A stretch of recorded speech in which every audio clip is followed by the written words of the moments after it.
For most people, the arms trade looks something like this.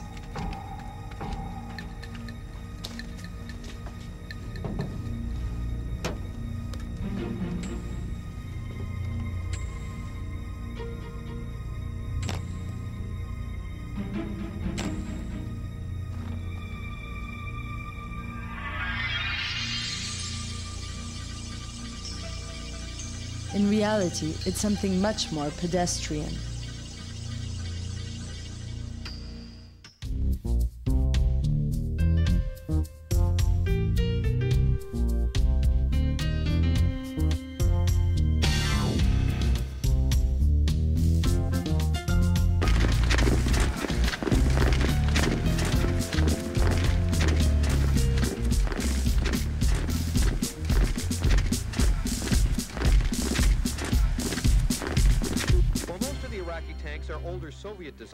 Every night, the national news brings us images of war. Civil war, religious war, economic war, guerrilla war. Wars which bring incredible misery, destruction, and death. Luckily for us, experts face the cameras and explain the intricacies of these conflicts. To have allowed the war to continue another 12 hours or 24 hours would have killed some more Iraqis, perhaps killed some more Americans, but would not have fundamentally changed the situation on the ground. From a combat effectiveness point of view, they were basically defeated. As well, the United Nations Security Council meets in order to analyze these wars and produce a response to them.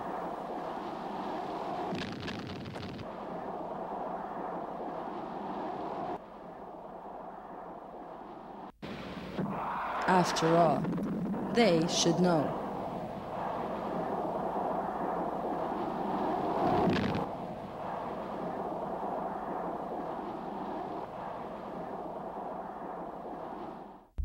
But in all the analysis and investigation, one key point seems to always be missing.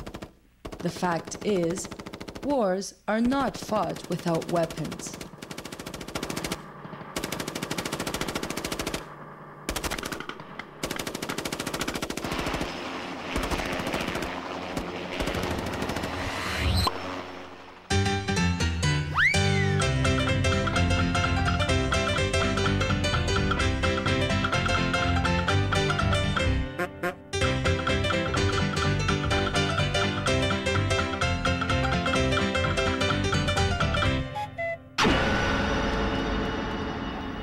It's hard to imagine a world without war, or weapons for that matter. After all, they seem to be a natural part of human life. Perfect timing. Great. Great. Thanks, guys. Wars are not natural. Wars are not like volcanoes or earthquakes or lightning. No matter how much they seem beyond our control, people start wars, and certain people benefit from wars, selling the required weapons. Then, there are the other people who don't benefit at all. To support this natural image of war and weapons, the arms industry likes to pretend it's just like any other industry. They're driven by the needs of the market. They compete in the global economy. And they only sell what people want to buy.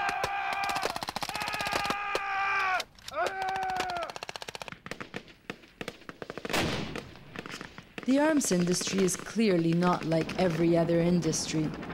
No matter how much they say it's business as usual, the fact is the arms industry is making a killing.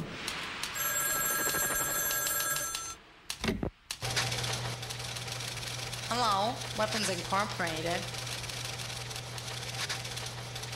No, I'm sorry, he must be out for lunch. Many of the countries that we don't normally think of as major arms exporters are still deeply involved in the arms trade.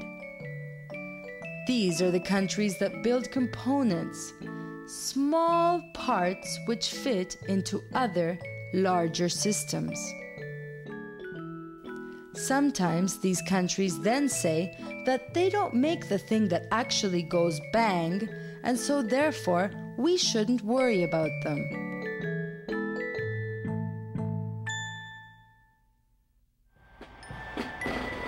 But we do worry, for obvious reasons. Reasons visible on the nightly news. 3, 2, 1, bombs away. Right turn, 2 left turn up there, 6. Whether on the news or on exhibit, our response to these weapons is always disconnected. We tend to forget why they were built, what purpose they serve, and who they serve. We tend to forget about the $1.3 trillion spent annually on war and weapons.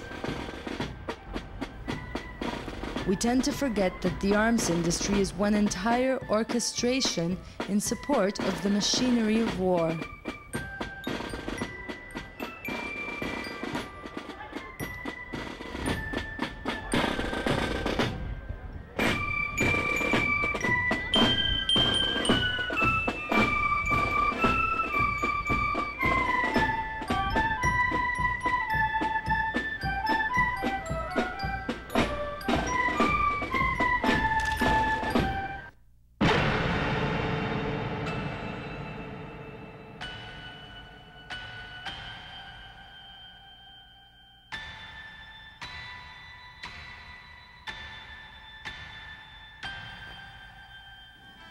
In contrast to the violence of the front lines, the arms trade runs sterilized in government offices, surrounded by paper clips, memos, receptionists, and coffee breaks.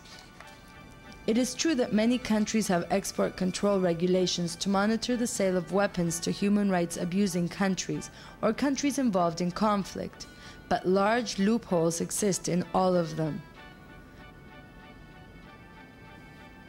The reality is that the permits given out here have tragic reverberations all over the world.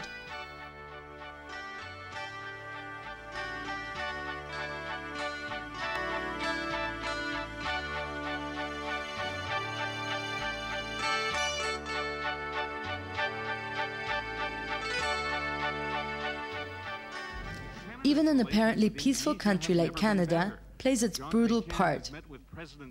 Here, on the news, we see Prime Minister Chrétien having a laugh with President Suharto of Indonesia. Suharto's government invaded the island of East Timor in 1975 and has since killed 1/3 of its population, about 200,000 people.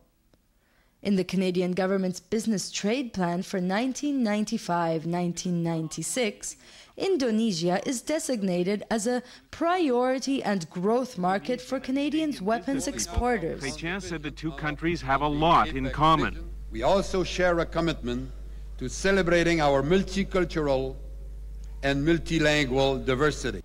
Perhaps genocide is a better term than multiculturalism. And genocide is what countries like Canada support with arms sales to Indonesia.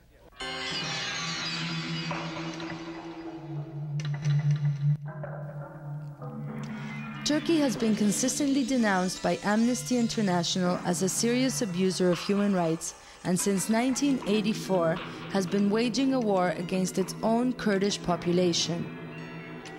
The Kurds have been struggling for their basic human rights, and some of them are fighting for the establishment of an independent homeland, Kurdistan. On March 20th, 1995, 35,000 Turkish troops crossed the Iraqi border to attack Kurdish rebel bases. In the attack, the US-made howitzer M116 was used, as well as the Russian BTR-70 armed personnel carrier and the German M63 machine gun. Such international cooperation goes a long way. We all remember the news images of the Kurdish refugees during the Gulf War. After the war, a massive humanitarian effort was launched to help the Kurds in Iraq. Many countries participated in Operation Provide Comfort: the US, Germany, Britain, France. Of course, these were the same countries that cooperated internationally to sell weapons to Turkey, fueling their war against the Kurds living there. Years later, the relief effort is over, but the arms sales and hypocrisy continue.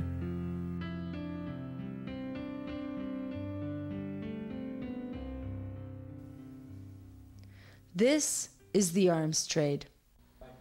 It's in the departments of international trade and in conferences like this one where the arms trade runs, far removed from the reality it helps create. Here, dealers and manufacturers gather to discuss what to do now that the Cold War is over and markets are shrinking. Here, weapons are only ever used to defend, and small parts never add up to anything. Here, they wash their hands of the conflicts they fuel. It's a fantasy land where visions of arms sales dance through their heads.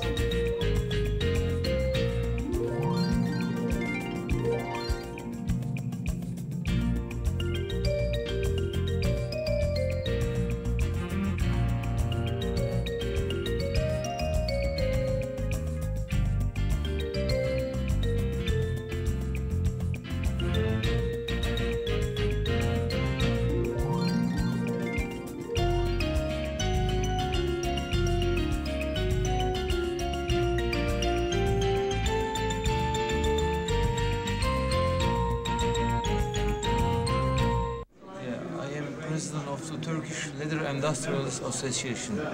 Okay.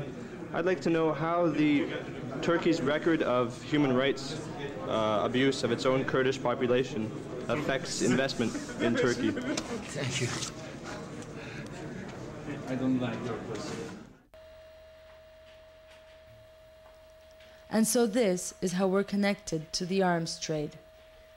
The fact is, the weapons trade is a multi-billion-dollar institution, and many household name companies are among its largest cornerstones.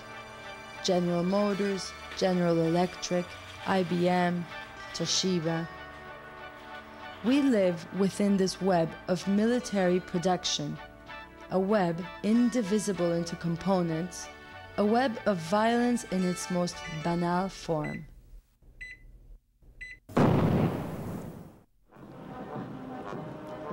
We've all seen the footage of soldiers going to war, the horrors of World War I and World War II, Vietnam, Bosnia. We've all seen the flags and heard the trumpets sounding the call, and we've all been shocked by the nightly news. And we've all wondered how it could all be stopped. For ourselves, for our children, for our children's children.